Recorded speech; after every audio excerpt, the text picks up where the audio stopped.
Officials have declared a West Nile virus outbreak in the Pee Dee after 2 human cases were confirmed. Here in Richland County, mosquito samples have tested positive, prompting more spraying. So joining us now, we have USC's epidemiologist Melissa Nolan with what people need to know and how to stay protected. Good to see you again. Always a pleasure to be here. Yeah, all right. So let's go ahead and talk about this. I mean, you have this outbreak in the Pee Dee, and then we have here in Richland County. Should we be nervous? I mean, this is the summertime, so give us the details with these. Well, the good thing is most South Carolinians are familiar with mosquitoes. Of course. Right? We've been dealing with it all year long. It's not something to really be too nervous about. Most people will not develop symptoms. So you might get West Nile and you have no problems at all. But there are certain groups that we think of more that are at higher risk for severe disease. So if you're elderly or younger, you might want to be more vigilant with using your mosquito spray or trying to protect against it. When people hear the word outbreak, though, people do get concerned. But as an epidemiologist, should we be really worried? I mean, I would think you should always be worried about West Nile. One of the problems with it is that if you do contract the disease and you develop more severe symptoms, it can get into your brain, so it can make it hard for you to think. You can have trouble walking, it can get into your eyes, cause blindness. The real problem is we don't actually have a treatment for it. So it's mostly just supportive care. So again, we really need to think about prevention for this. So obviously, you already mentioned it, mosquitoes, they're all over here in South Carolina. When should be a cause for concern versus just a regular mosquito bite? Yeah, so this is a very particular mosquito that can transmit it. It's not all of the ones that you might find in your yard.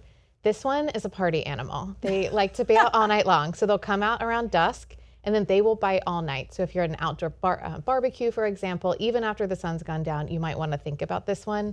But then they tend to go to bed around 4 a.m., just like a good college student. So you don't always have to think about them being out. So it's not a daytime biter. So that being said, if you know you're going to be outside around dusk or dawn or into the evening hours, you should consider using mosquito spray if you're going to be outside. This one also really likes water, organic water. So if you have a bird bath, we do what we like to call tip and toss. So make sure you're tipping and tossing any water that might be in your yard every day or so to keep it clean. Okay, so I know with the standing water there too, talk about how we could, if we're out there being a party animal, just like these mosquitoes, what should we be doing and how can we stay safe? There's a lot of things you can do in your yard, certainly to help get rid of it. Again, getting rid of the standing water is the best thing you can do. But there's also some great sprays that you could get at any store over the counter. They'll like little foggers or anything that you can kind of hook up to your water hose to spray in your yard. Those are awesome, and those work for several days. Okay, and then also those long sleeves, kind of wearing that as well? Absolutely. Anytime you can just physically cover your skin is a great way to help prevent mosquito bites. So I also saw your research also found like West Nile exposure in South Carolina may actually be much higher than people actually realize. So what does that kind of tell us about why this is something that South Carolinians should actually take seriously? Yeah, so unfortunately, our research found that the rates here of West Nile are 10 times higher than the national average. So we are really a hot spot. But it's not across the entire state. It tends to be very focal. So as you mentioned, in the Pee Dee, there's an outbreak near the Florence area. There's something about Columbia as well. These mosquitoes really thrive well here. And so we tend to see a lot of West Nile cases in the Columbia area, but we see less of it in the more rural areas. Is this because of the heat, the humidity? Is that why they're really gravitating towards our area? Yeah, so certainly we don't know all of the factors, of course, but really one of the biggest leading factors with West Nile is birds. And so humans, we're a dead-end host. So if a mosquito bites us and we get it, we don't make enough of the virus to infect new mosquitoes. Only birds can do that. And they're those beautiful songbirds that we love to have in our yard.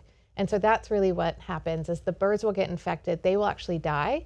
So if you see any dead birds in your yard, we would encourage you to consider sending them into the Department of Public Health. They can test it to let you know then if there is West Nile within your yard. If so, then they'll come out and spray the whole community to kind of help prevent any transmission. Yeah, but that's what we're doing here in Richland County, doing this extra spraying. Yep, so we just have a lot of really great yards here in downtown Columbia that have these beautiful supportive environments for songbirds, which then also brings in the mosquitoes, and then it's kind of that perfect storm. Okay, so my last question to you is what is your message as people still, it's beautiful out right now. I know school's already started, but out and about enjoying those weekends, what is your biggest takeaway? Yeah, just make sure that you're thinking about ways in which you can prevent mosquito bites for you, your family, or loved ones. Again, whether that's personally putting on some spray or using long sleeves, thinking about it for your yard. But again, we would encourage you too, if you ever end up coming down with any fever and kind of any ataxia or any kind of mental issues, having a hard time thinking, like brain fog, please go see your doctor to get tested for this. Okay, nice and easy. Just take it slow and just monitor yourself for any of those symptoms. Thank you so much for being here. Yep, my pleasure. Appreciate you. And of course, we're going to put this full interview on our website, WLTX.com.